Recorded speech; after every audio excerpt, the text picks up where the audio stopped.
Preparing to live stream. All right, we'll give it a second. We are live. I'm gonna hop on here. It's been a couple weeks, so we'll see how many people are still ready and waiting to hop on here. I'm gonna pop out the chat as usual. See if I can get that to work. All right, there we go. Welcome anyone who's jumped on already. I'll give it a few minutes before we talk about anything too interesting. Two watching right now. Welcome, welcome. Let me know if the chat's working.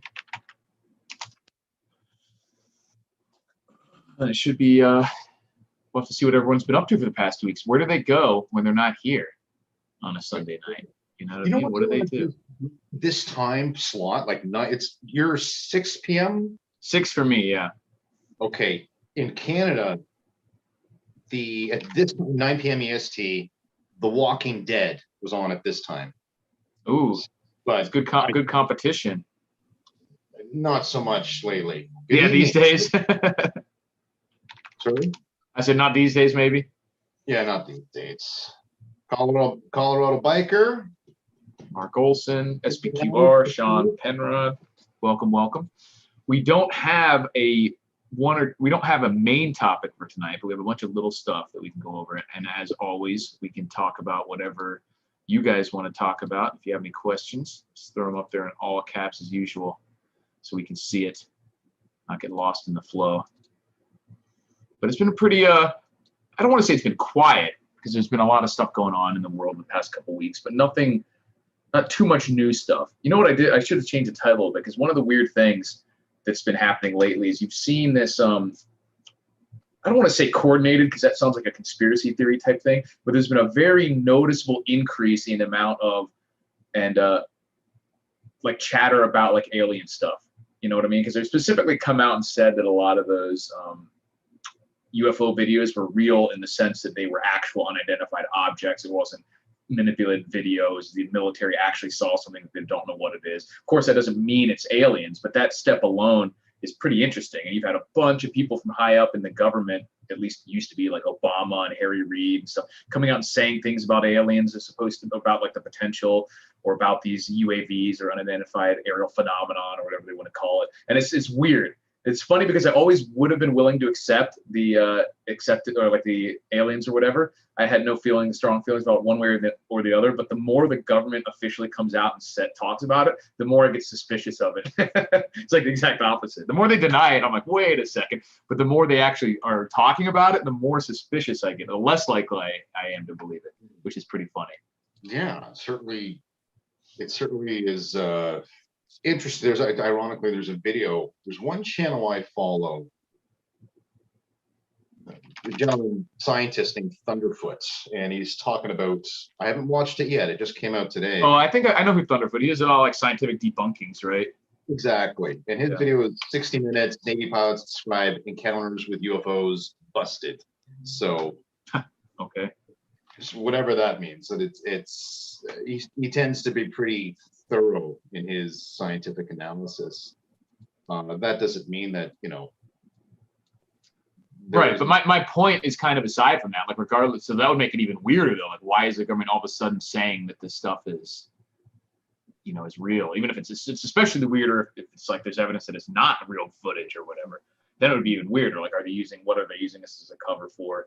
They're going to say coronavirus is from an alien or whatever. There's going to be an alien invasion, so we have to do all this government spending, and that's going to be their cover for massive,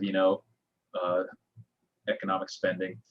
Because even what's his name, Paul Krugman has said, because he subscribes to Keynesian economics, or like any sort of spending is like good. That alien invasion would be like good for the economy because it would force all this spending, and like that's not really the way it works. Yeah. That's the way they think it works, though, which is funny. I mean, it's pretty crazy what makes sense if you accept that money in and of itself is wealth and not just a means to represent it. And that's the Keynesian laws. It treats the money itself as wealth. So spending money is always a good thing, regardless of if you're spending it because, your house burned down or real wealth was like actual first order wealth that came out of the ground has been destroyed. If long as they see money changing hands, they think that wealth is being created, which is obviously nonsensical. but it leads you to some really bizarre train of thoughts. Speaking of wealth, Shustus Flog says Elon Musk crypto push. We certainly saw it, a dip. Yeah, he's been doing it both ways. He like would ram it up and say something weird, cause it to dive. You know, who knows? Did you see the SNL skit? No, I didn't. I never watched it, but I know that like Dogecoin like crashed during his time on the show. Yeah. Yep, certainly did, and it goes to show how volatile the market is, A, and B, how irrationality and feelings really dictate a majority of the stock cryptocurrency. Right. Hey, we got a question. Holy this is amazing. All right. Sean Penrod. Good evening, Sean. Your first aid kits, IFAKs. I have 2 kits for my backpacking trip. Is that too much? It depends what's in each kit, I suppose. Right. Yeah, not necessarily. Could be totally redundant, but yeah, I think an IFAK is individual first aid kit, so every person should have one, like Mark Olson said. But whether the 2 is too much, if it's just you, then it would just be basically 1 kit split into 2 parts. If there were 2 exactly or identical kits that you were carrying, it would probably be weird. Because I think everyone should have their individual first aid kit or their blowout kit or whatever for dealing with trauma immediately, a tourniquet, stuff like that. And then I think if you have a group of people, having a larger first aid kit that covers more and having someone carry it or in the vehicle would be a smart way to do it. Sure, we also have an earlier question too, which is a good topic, which I don't think we covered because it kind of happened in between our last thing. But when will the next hack be, and what will they hack? Because for those of you who probably heard, there was a hacking of a petroleum pipeline on the East Coast of the United States. Like just hackers got in and locked it down, and actually they ended up paying them like millions of dollars to unlock it. They like acquiesced to the hackers' demands. And in the meantime, it caused a pretty significant gas shortage for a few days. And people were like, and then it's funny because the government came out and blamed it on the people trying to go get gas. Like, oh, there wouldn't be a shortage if there wasn't people trying to hoard it. It's like, that's not really, they've already said the pipeline was shut down briefly. So it definitely shows that you need to be dependent on or independent of all the systems of support, at least for small periods of time, having some gas, things like that. But we've seen videos of people like trying to fill up garbage bags and shit with gas, like just not knowing what they're doing at all. Because like this, like plastic bags, like literally, it's ridiculous. Which is funny too, because I'm like, even if you had a bag that was, strong enough, didn't leak, and you filled up with gasoline, like how are you getting that into your car after that? That's like true. A big bag with like gallons of gas. Like how the hell does that work? You put a tube in it, siphon it through. You could, I guess, yeah, but out of a loose bag, like man, that would be big pain in the ass. I will talk about, okay, so that's interesting. I didn't know about that hack. I want to get into that. But for Sean, with respect to first aid kits, I focus more on, well, there's one thing that glorifies that I see constantly with preppers is they've got these big kits, these mega kits. It's got all these items, but they don't know how to use or they don't know the practicality of each item with respect to any given scenario. So that's A. So wilderness first aid course certainly be a good thing to do. And the second is, I've been on enough bug outs to narrow it down on like it's basically a half a dozen things. You want to take care of your blisters, sunburn, mosquitoes, headache medication, chaffing. There's a 6th one in there as well. I actually did a bug out. It was a 60-kilometer bug out over 2 days. And I went around, and it was like with 24 people. And at the end of it, I went around to each person. I said, okay, what medically is affecting you? And it came down to those 5 things. There's a 6th one that's beyond me right now. I forget what it is. So chafing, cuts and scrapes, burns. Well, I guess cuts, yeah, sure. Cuts and scrapes would be good. So alcohol swabs is sure to prevent infection. Blisters was the big one. So chafing, blisters, sunscreen, mosquito bites, headache medication, and I got a video on this somewhere. It'll come to me. You got to watch. I'll tell you at the end of the show. Yeah, with first aid things, it kind of the way people react to it or deal with that issue a lot of times is the same way that they deal with prepping in general, where they're focused way too much on the very, very serious things that don't happen that often, like gunshot wounds and tourniquets, where it's important to have some of that things because it is so dangerous when it does happen, but then they'll completely ignore all the things that are pretty much guaranteed to happen, like blisters, like cuts and scrapes, like, you know, minor Which cuts and maybe a broken bone or a yeah, sprain. Things like that. exactly right, and it can destroy your mental game in the day if you're dealing with these minor things. I know when I go hunting, going on the other extreme, I carry that big quad gunshot pouch, you know, Right. just in case, right? But you got to know what's in your pack and how to use it. So 2 kits, I don't know, you know, 3 kits, 10 kits, 1 kit, it depends what's in it and what it's used for. And what you're doing, you know, if you're going, like you said, on a fishing trip or out like a little hike, do you need like the films for sucking chest wounds and tension pneumothoraxes and shit like that? Like, probably not, you know? Yeah, probably not. And there's a famous prepper out there who will go on names, and it's just one of these alpha, you know, hey, you gotta get, well, you know, and he had this kit. He says, I carry around this with, you know, I carry this around everywhere. And it's like 40-pound kit, and he's bringing out like tips and all this sort of a lot of unnecessary stuff. You know, so it depends on the specific scenario. It was a long-term bug out compared to a 2-day hike. Right. What you carry with you, because it all comes back to, it's a calorie game, right? It all comes back to the how much you have based on the situation at the given time. So hope that. I agree. No, I agree for sure. Because there's nothing wrong with having that, and for a major scenario, you would want all that serious stuff That's as well. exactly in your car, right? But if something, yeah, or at your home base or whatever.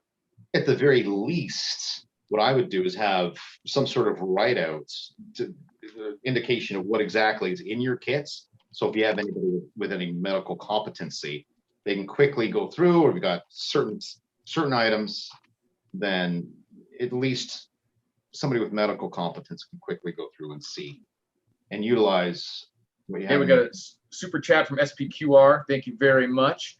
And he says, I have 2 things in my pack that almost no one else has: a wound wash, irrigation, and clean paper towels. These 2 things make a huge difference. And that's true. Like, one of the things you'll notice if you've ever had injuries, especially in like out and about in the woods or whatever, is that there's very often foreign material, debris, dirt, whatever in the wound. And you can bandage it up, but you don't want to necessarily wrap a bandage around or push gauze into a wound that's obstructed with a bunch of debris. So wound wash, and not just, you know, you can use water, but there's other things like I forget what's called. You have to post it SPQR. It's like something tetrachloride or whatever. I don't remember the name of it. There's lots of different types out there. Right. Mild antiseptics that you can use to wash a wound out, you know what I mean? And then just a lot of like bulky dressings or gauze, even like I said, clean paper towels, clean towels, something. They don't have to be sterile necessarily to just, you know, staunch a wound, but you have to have a lot of them, and they have to be clean at least. Not that you use to, you know, wash your windows and shit like that. It can certainly overlap too in certain scenarios, depending on where you are, because if you don't have the antiseptic or some sort of sealant, you know, like even a little thing of glue would be helpful to super glue or whatever. Yeah, but there's also the natural component as well, which balsam wood or balsam sap as examples. It's can certainly put over top of a wound to prevent infection. So you know, the more you know, the less you carry, as they say. Brian, thank you. Missed you too, Brian. As always, yeah. Missed everybody. Gone for 2 weeks. So what happened, Derek? I was sitting here every Sunday waiting for you. I know, right? Yeah, right. You know, the shit comes up. Yeah, Colorado Biker has a benzoclonium chloride. Couldn't think of that. It's one of the decent wound washes. Cool. It's fairly inexpensive. You can get in like and you want to make sure you have a decent amount of it. You know, the little spray cans and stuff are useful, but if you're talking about you just fell off a motorcycle or came up and guys have shredded his arm, there's gravel and dirt all in it, you want to be able to have enough to actually wash that off. It's well, for the records, I just got busy with work, so it's all me. Blaming it the last 2 weeks. However, this is a good opportunity to plug the website, preppertrifecta.com, because if we miss a week or 2 or whatever, that's going to tell you what's going on. Let you guys know that we're still alive and we're not we didn't fall into a hole. When we'll be back, whatnot. So check that out. Do we want to take a guest on tonight? Potentially, see who's willing to come on, and maybe a little later in the show have somebody hop on. So let us know if you're interested. We might be able to. With that said, let's go back to the hack question that CB introduced. Yeah.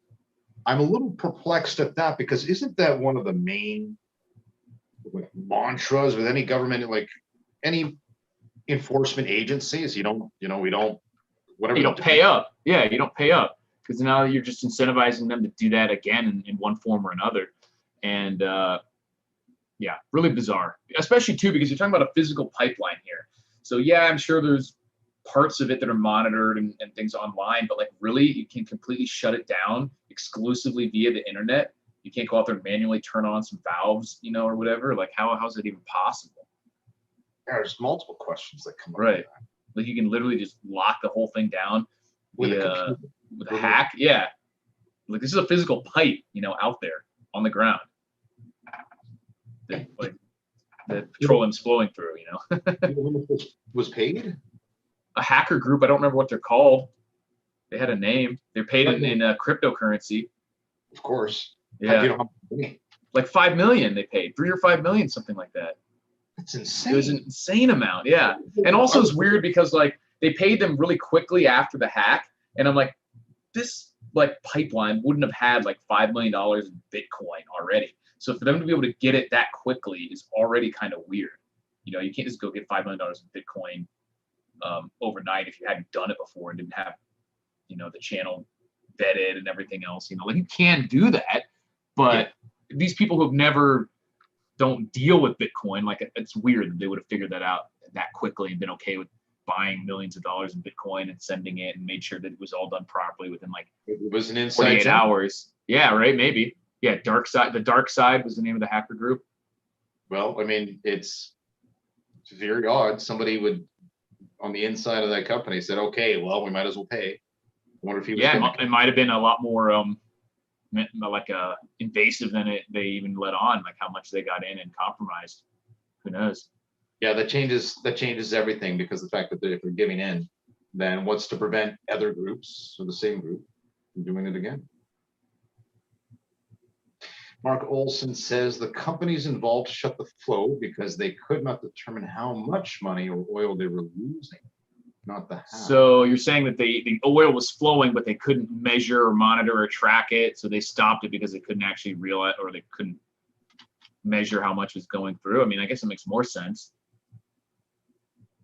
because it goes back to what I was saying. At least there's a physical infrastructure there that could still transmit the oil, and they just the hack messed with their ability to like measure that. Yeah. Well, it's an industry that's not going to go away ever. No, it's modern piracy, basically. That's true. Yes, it's a digital form of piracy, really. Right. So pretty wild. Amazing. Yeah. What a world we live in. Yeah, it's pretty interesting.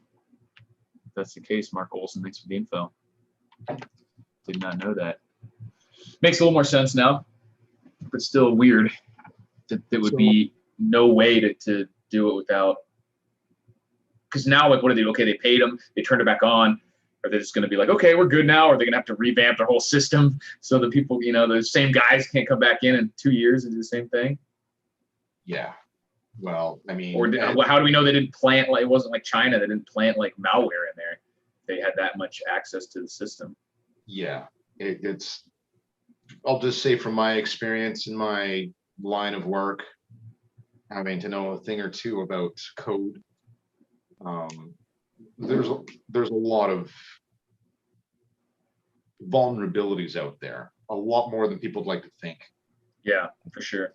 It's very scary, actually. So, yes. All right. So, you got any memes this week? And I have like 2, I think. Not very good. You don't sound very confident about that. Yeah. Okay, maybe we'll skip that for next week then. Do you think paying off will open the door to others? Of course, I think so. I don't want to go too political here. I mean, let's put a preparedness spin on this. And, pre or post disaster, people, if they're criminals now, and there'll certainly be an increase of criminals after disaster. People are going to turn into criminals Right. resources that they need. The fact of the matter is, it doesn't matter what stage of society socially we're in, there's always going to be a portion of people that wish to exploit other people. And that's just the nature of the system. Right. But I So, think bottom line, if nobody who had ever done this, if it had never worked, fewer people would try it. Whereas the fact that these people did get a payout, they did make millions of dollars, that has to incentivize other people to try it in the future. You know what I mean? yes, absolutely. And that's where they failed. Right. Because you can't do that. You can't. You know, and it's scary in some respects, because we talk about crypto and you can get external hard drives or disks or flash drives to put your crypto onto, like a hard wallet. A hard wallet. In case of you don't trust the exchanges, or something we even talk about an EMP. But I think there's a bit of a disconnect there, because we have an EMP, and it's big enough. Like, your crypto on a hard wallet isn't, nobody's going to care about that. Right. It'd be like if you had a brokerage account and you had, $1 million worth of stocks, no one's going to care about that either at that point. The only resources that you physically had would matter in that. So that's a good point. And I don't want to talk about any stocks or cryptos, excuse me, that you may have online, because that's your personal business. But if you were in that position, and certainly, I've openly supported cryptocurrency. If we had an EMP, what would your game plan be? Would you cash out your crypto right away? Would you let it go? Or even if I had the opportunity to? I think if there was an EMP, I would be not able.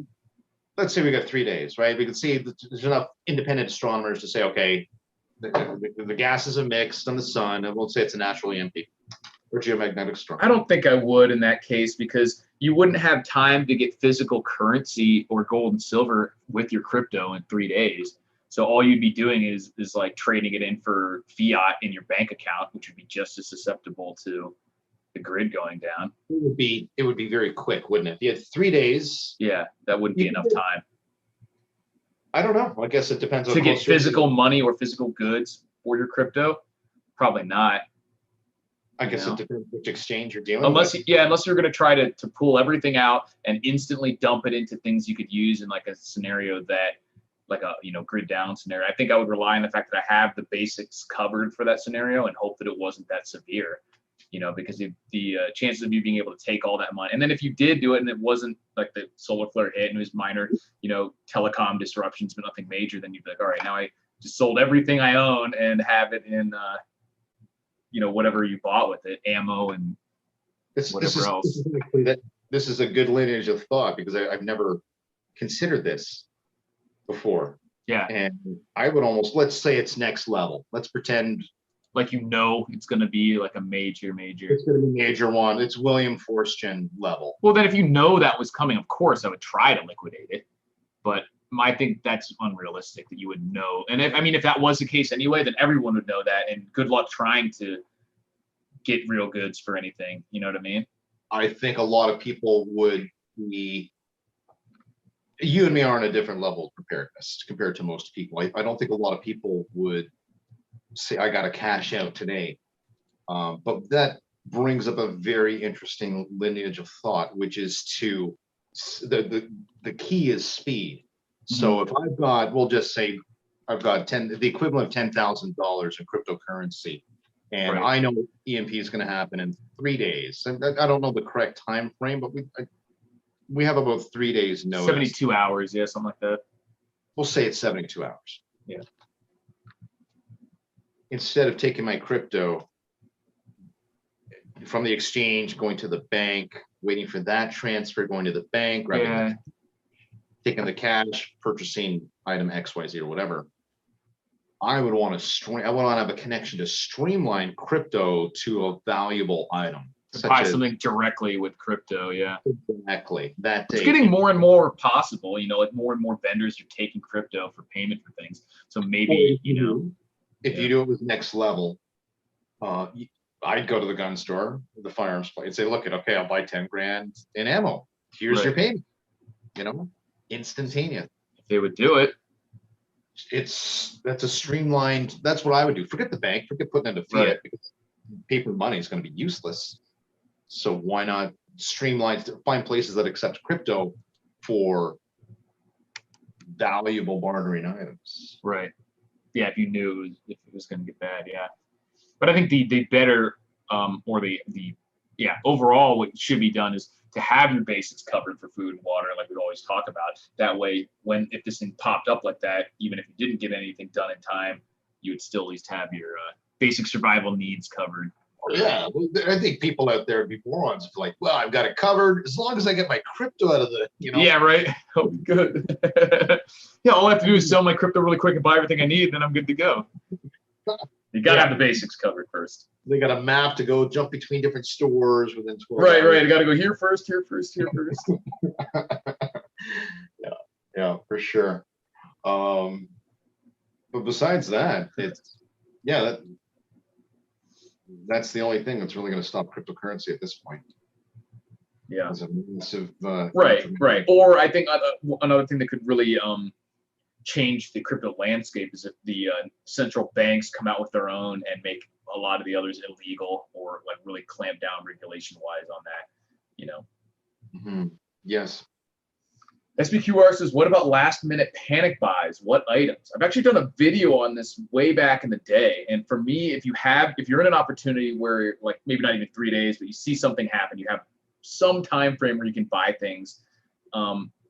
Obviously, staples are always important, but what I would focus, I tend to have staples already put away, and you should as well. What I would focus on is things that I either couldn't spend the money on before because they're either too expensive and I didn't really have the budget for it, or things that don't last or store very well, like oils or meats with fat and things like that, that they might only last, gasoline maybe, or like really expensive things, because you can't really stockpile some of these things in the same way that you can rice and ammo. And then, so things like that, maybe medicines, they're really expensive and also don't store really well. So I would focus on things that were either really expensive and I couldn't justify spending the money on in a normal everyday situation, or it didn't last long. That's if you have your staple squared away. If you don't, then you need to go after that first: food, water, whatever, ammo. That's interesting. Last minute, I think it's probably subjective. Cincinnatus. I'm sorry, I don't like saying SPQR Cincinnatus. It's just too long. You either got to change your name or accept my small variation of it. I think he's good with it. Yeah, SPQRs. I tried that originally. It's not working. So anyway. Cincinnatus it is. Well, I think it's different for everybody. I mean, and we can use the coronavirus as an example. People ran out last minute, bought toilet paper, bought this, bought that, and it comes back to your own personal levels of preparedness with respect to what you have. So, as Eric said, cover your basics: food, fire, water, shelter. Certainly look at other areas such as first aid, healthcare, security. It could be firearms, ammunition, communications equipment, things of this sort. If you're squared away, if you're a prepper that has, you're covered, like myself and Eric, or for anybody else that's listening that feels that they've got enough, then focus on the bargain items. Sure. Because other people are going to be in need. So what's that? It's going to be tobacco. It's going to be alcohol. Yeah, liquor, whatever. Ammunition, firearms would be a big one. So, I'd buy a half a dozen shotguns, and right. a bunch of 12 gauge, buckshot or whatever. It doesn't really matter, because people that don't have firearms, if you could, that's a big thing, a big bargaining item. If you could give them the power of security. It'd be huge. They'd be willing to give you almost anything. Yeah, so I would try to probably do last minute bolstering of my arsenal, and then I would go after medical and like toiletry type supplies that I didn't have, that were expensive and didn't last long, and probably certain foods that I didn't have a lot of. I think, like in what you were saying too about getting the deals on some of the stuff that would go bad, meats and things like that. I think for me, I would, if we were still civil, things were still civil, what was going to happen, I would take advantage of the meat department, because they're going to basically be giving it away. If it depends on the nature of the disaster. Yeah, and if you have like advanced notice and nobody else does or something like that, you know, or if everyone knows. I tend to think if everyone knows, you're not really going to get that opportunity. Yeah, that's to do last minute panic buying. Yeah, that would certainly be a panic buy, wouldn't it? But I was thinking if yeah, no, forget that thought, because if we had an EMP and we knew it was coming in, all the meat would be gone anyways. But I'm thinking if there's no power, you could somehow utilize that to your advantage. Right. Create a homemade smoker. Yeah. And store it that way. Yeah, I would buy things like a generator if you didn't have one yet. Like I'm saying, expensive things that you would really like to have but don't have the ability to get yet. You know, just grab one of those, grab all sorts of weapons, like you said, that even if I'm sure most of us have some, you know, if you knew something was coming, you might get quite a few more. Yeah, for sure. Absolutely. Ladies and gentlemen, if you have questions, please ask them in all capital letters. Yes, sir. CB says impossible meat. Does it really catch on? I don't know what that means. That's like the vegan meat, like soy meat substitute, the Impossible brand. Like they've been. You never heard of that? What's that? What do we have here? It's called. Maybe we have that here. Beyond Meat is another one. Yeah, we have Beyond Meat. Impossible Burger is one that they have at like Burger King and shit. Have you tried it? No, I wouldn't eat that shit. Because even I mean, I'm sure it tastes okay with, you know, barbecue sauce or whatever, but it's made out of like tons of soy and processed seed oils, basically just worthless, non-nutritious crap. Okay, so I don't know what your question is, if it is a question, but and how it relates to preparedness, really. But I tend to stay away from when I'm on my health streaks, mind you. Right. Stay away from overly processed foods. Right. In general, yeah. Anything with 50 ingredients like that is usually not a good deal. But this brings up another point of contention, which I see evolutionary wise with respect to the human race. When you're older, at least when you and me are both grandfathers, is an energy crisis and a food crisis because of the population and the lack of, you know, we're not going to have coal and gasoline forever. Right. So, yeah, I don't know. Yeah, that's why I'm bullish on uranium, because I think that they're going to have to build more nuclear power plants, you know, especially if this huge push to electric vehicles. They're really going to have to find that power somewhere. Exactly. And the population's not getting any smaller, you know. Right. I mean, 30 years from now, you and me are going to be living in a very different world with a lot of hungry mouths and a huge energy demand. And speaking, you know, I'll tie this back to crypto, which blows my mind, is that Bitcoin uses a ton of energy to mine.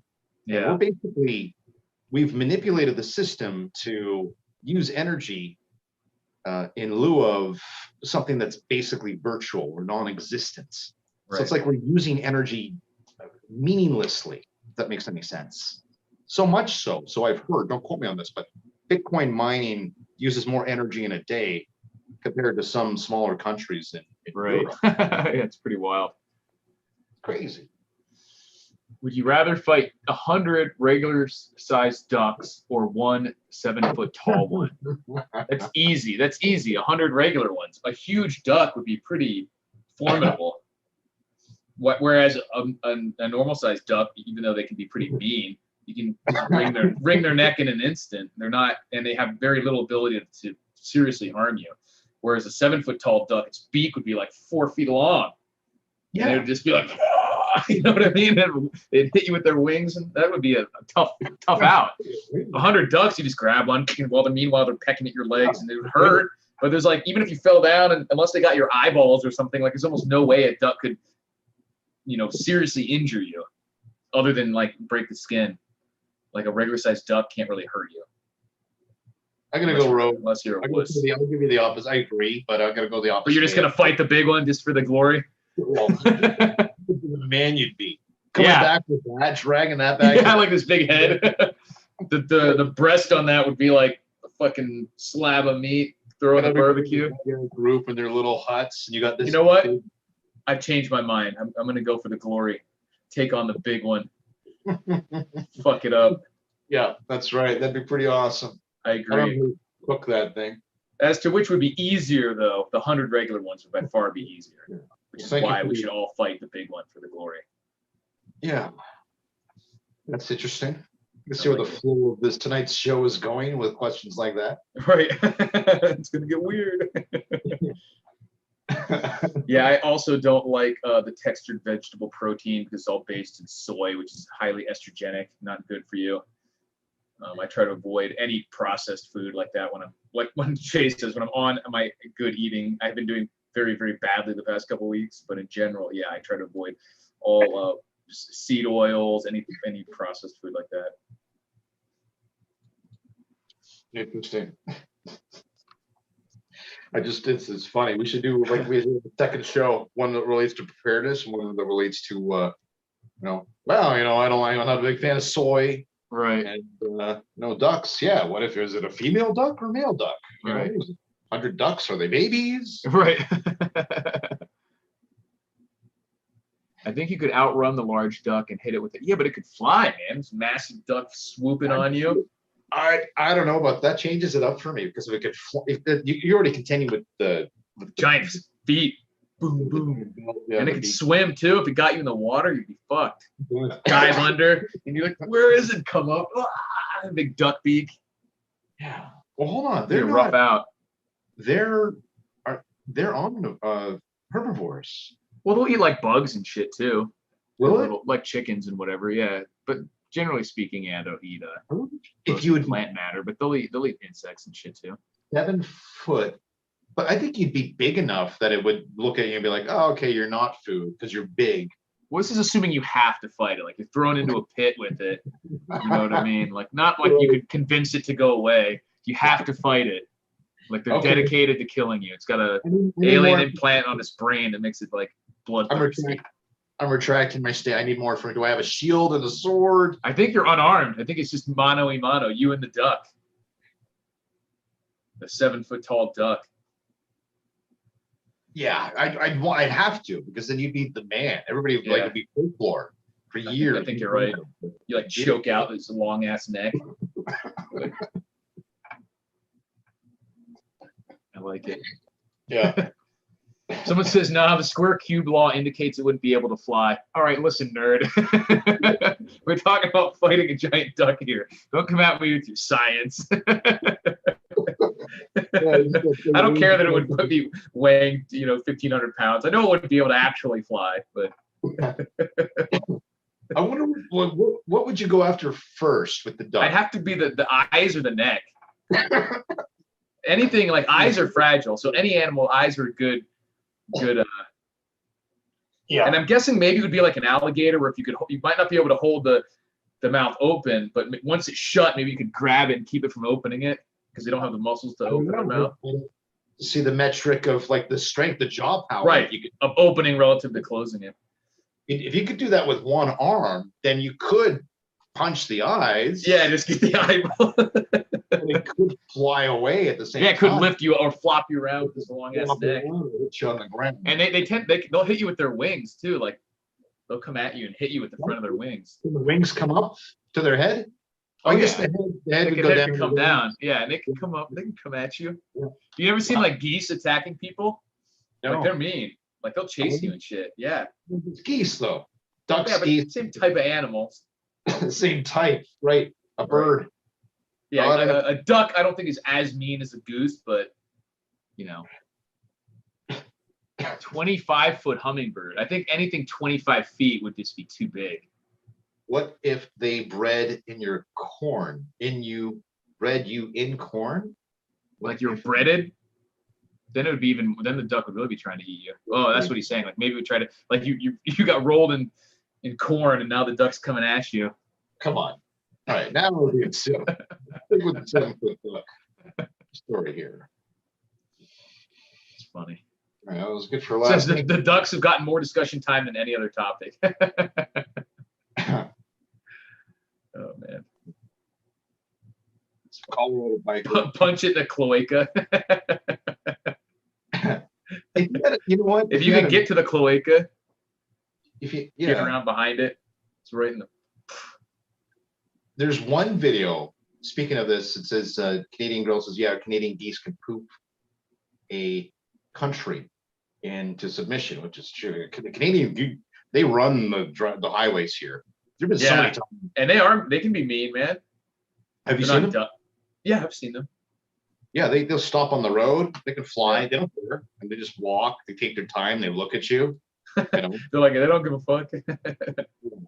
Yeah. CB asks, when will lumber price come down? Well, you might as well ask me when, you know, Guns N' Roses is going to release another album. I have no idea. I don't know. We're preppers. What is? Yeah, I don't know. What's that? I lost audio for a second. You're muted. There you go. Can you hear me now? Yeah, sorry. Okay. No, you're back. What was the question?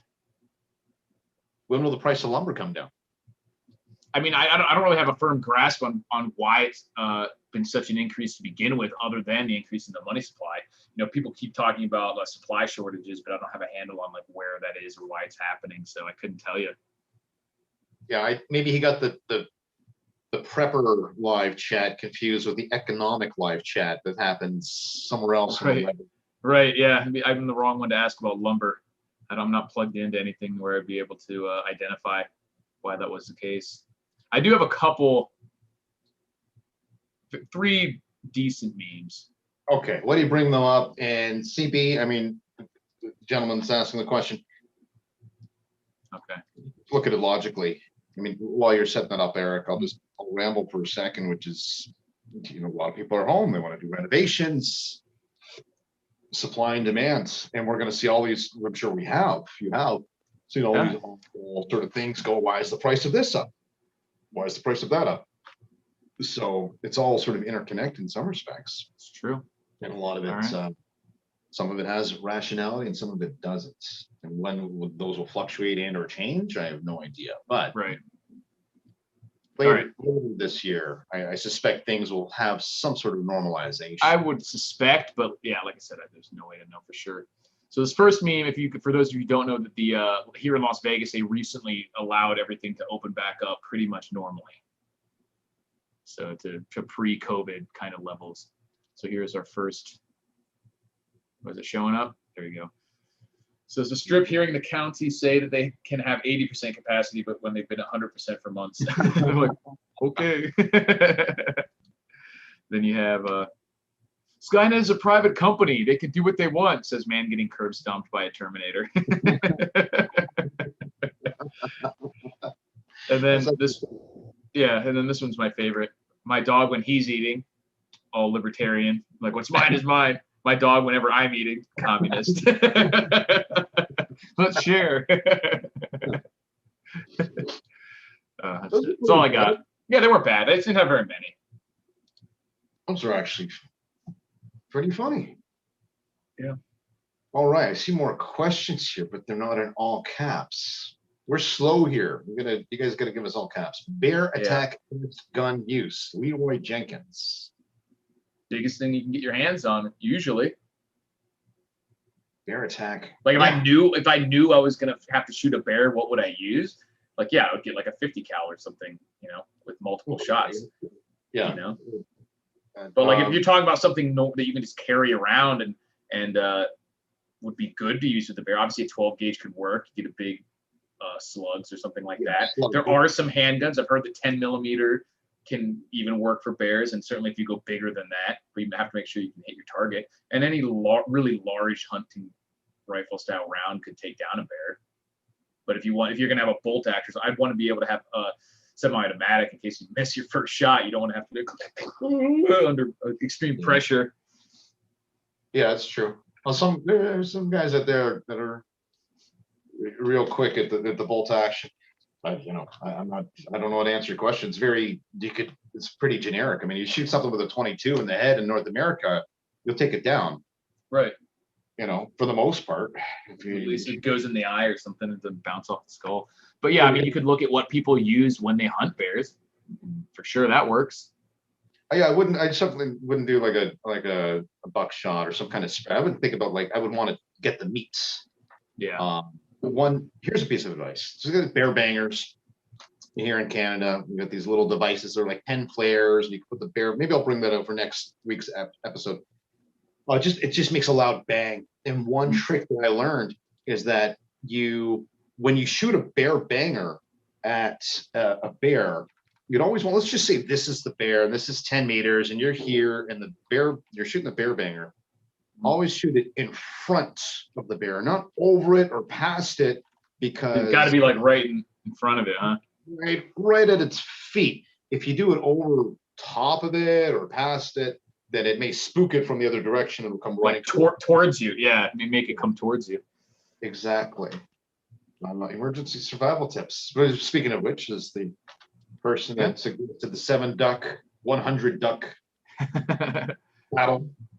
Go for it. You want to read it? Yes, it's just won $25 on my lotto ticket. Congrats. So might as well share the love. Better luck than when I was at the casino last month and there was an active shooter.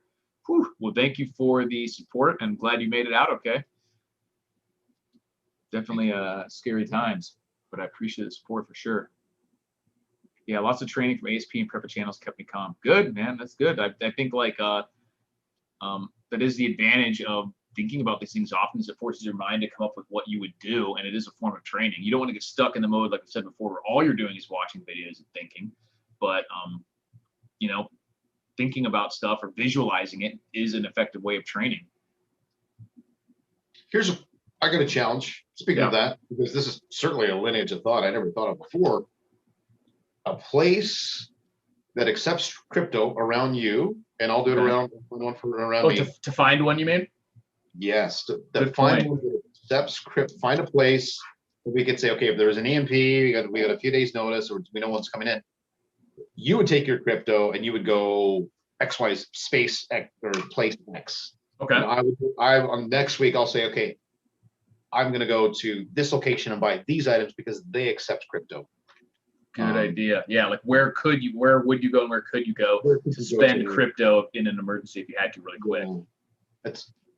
Which is funny because I suspect that answer is going to change dramatically a year from now. So, yeah, a lot more opportunities probably. Maybe. Who knows? All right. Well, interesting questions, folks. And again, it looks like the chat has taken over. Run away with itself.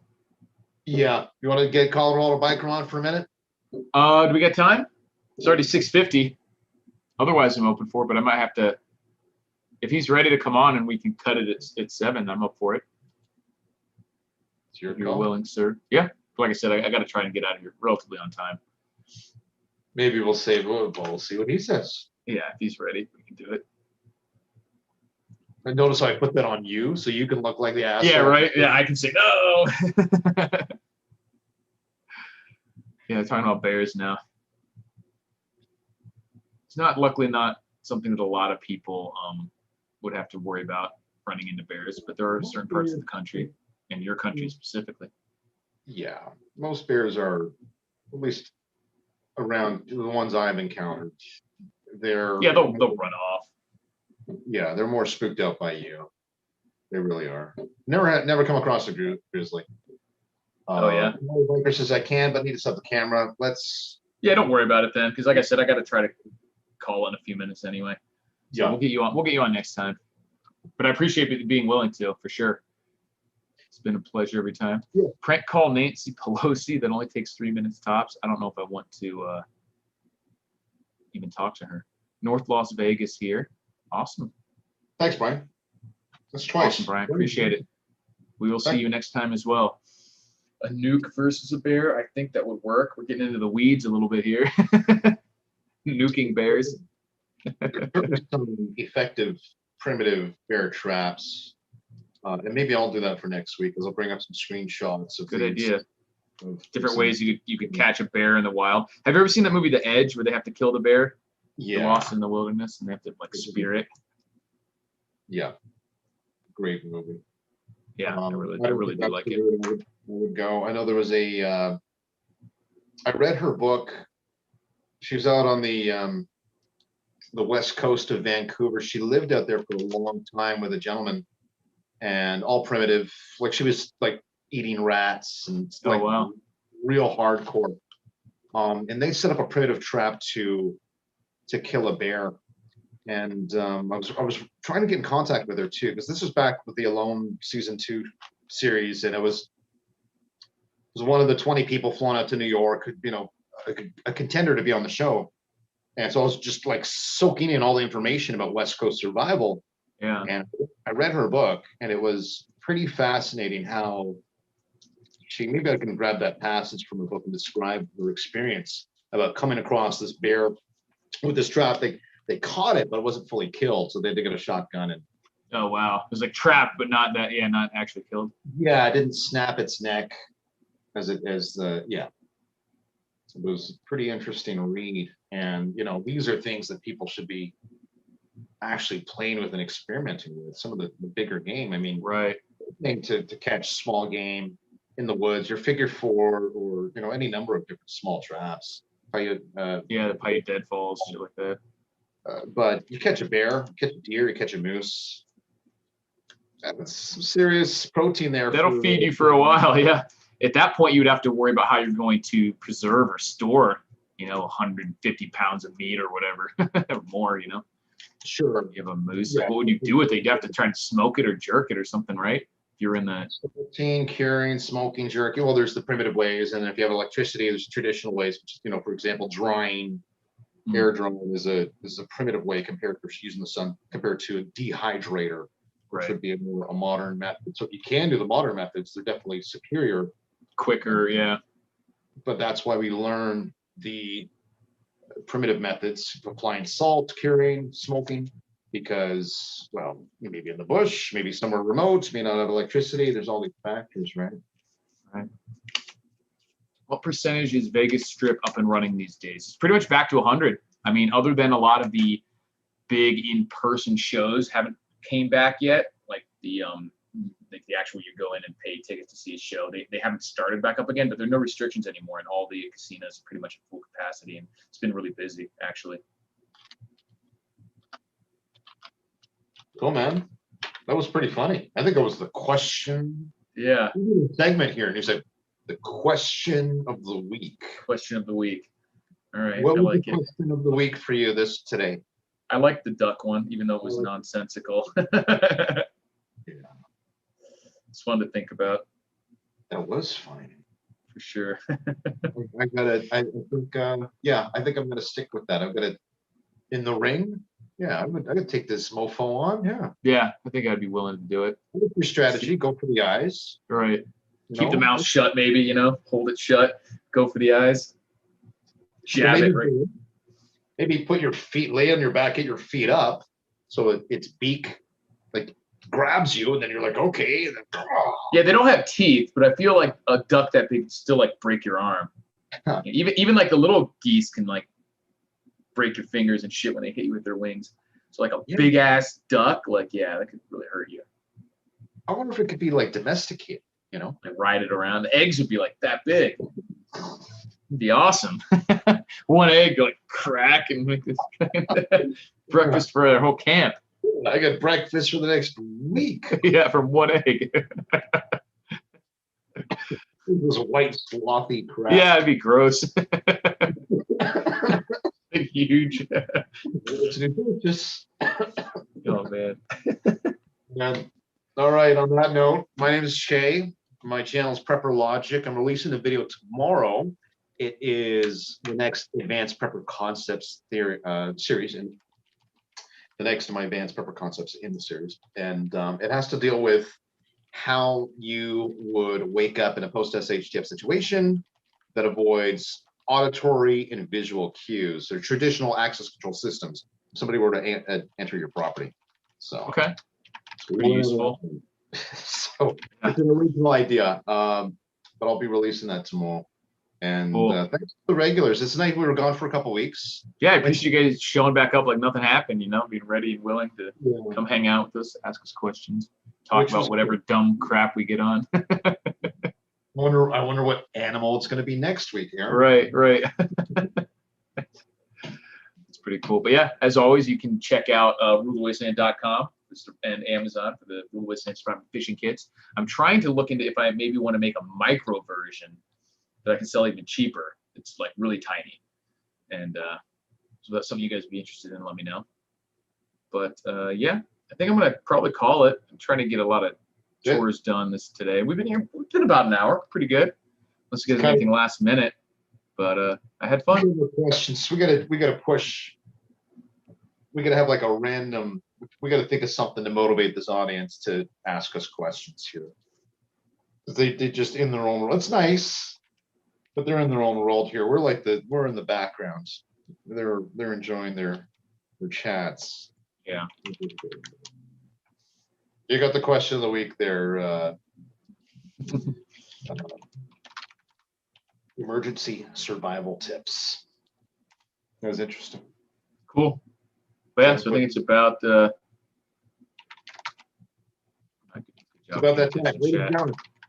Oh, preparedness.com. I'm going to update the site, so it should have what's coming next week or whatever whenever we're on here, and hopefully we should be able to, if we have a guest or whatever, we'll put them on there.